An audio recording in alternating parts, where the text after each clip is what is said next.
This is The Mindful Heart Hears, and you are listening to an introduction to ancient Greece. The following story is adapted from the book The Story of the Greeks by H.A. Gerber. A very long time ago, there was a small, sunny land curled up at the southern edge of Europe. It was filled with hills, valleys, and glittering blue seas.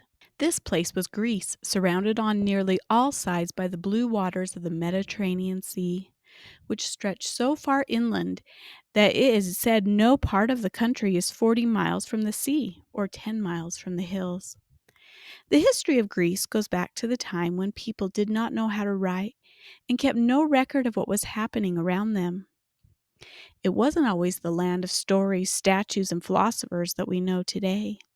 In the beginning, Greece was wild and rough. The people who lived there were called the Peloponnesians. They were strong and brave, but they didn't know how to read, write, or build cities. They wore animal skins for clothes and wandered the land hunting and gathering, unaware of the wonders that could bloom if only they knew how. They didn't have history books or libraries. Instead, they had stories. Grandparents would sit by the fire and tell children of giants, gods, and heroes. These stories were passed down through the years and grew more magical each time they were told. So magical, in fact, that no one could tell where the truth ended and the fairy tale began. One bright day, a ship with tall white sails appeared on the sea. A wise and gentle Egyptian prince named Cecrops stepped ashore. He looked at the land and saw its promise. The people came to greet him, curious but wary.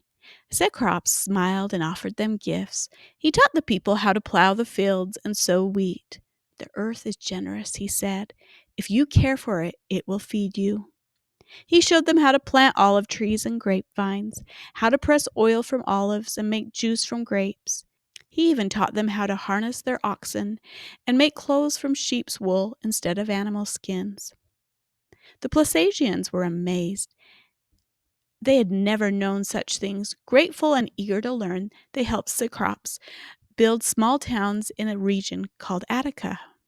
Then together they built a larger city, one that would become one of the most famous in the world. They named it Athens, to honor Athena, the wise goddess who watched over the city. Cecrops grew old and passed on. Other princes came, each with something new to teach. One taught the people how to train horses and build carts. Another showed them how to harvest grain and store it for the winter. One clever prince even brought beehives, teaching them how to gather sweet, golden honey. Before long, another great traveler arrived, Cadmus, a Phoenician prince who had journeyed across the sea from a land of traders and sailors. He brought something more precious than silver or spices: letters. He taught the people how to use symbols to write down their words and thoughts. With these, he said, your stories will never be forgotten. Cadmus also taught the Greeks how to sail, trade, and build ships. The people who once feared the deep blue sea now saw it as a pathway to adventure and knowledge. With sails unfurled, they began to explore the nearby islands, like stepping stones across the Mediterranean. Soon after, Daunus, a wise Egyptian, arrived bringing more knowledge to Greece. Daunus settled in a region called Argos and brought new skills. He helped the people build better homes and grand temples. He started festivals in honor of the harvest goddess Demeter, where women danced with torches and sang songs of thanks for the earth's gifts. His descendants ruled for generations, and one of them, a brave young hero named Perseus, built a mighty city called Mycenae.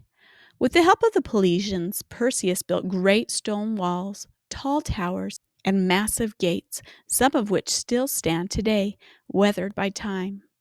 As more people arrived and more towns were built, the Peloponnesians and the newcomers became one people. They formed little kingdoms, each with its own king, its own laws, and its own way of life. They shared stories, traded ideas, and worked together to build a future brighter than any one of them could have imagined alone. And though many of their early tales were part truth and part dream, they became the roots of Greek history, a history filled with heroes and gods, but also farmers, teachers, builders, and dreamers. From a small rocky land nestled between the mountains and the sea, a great civilization was born.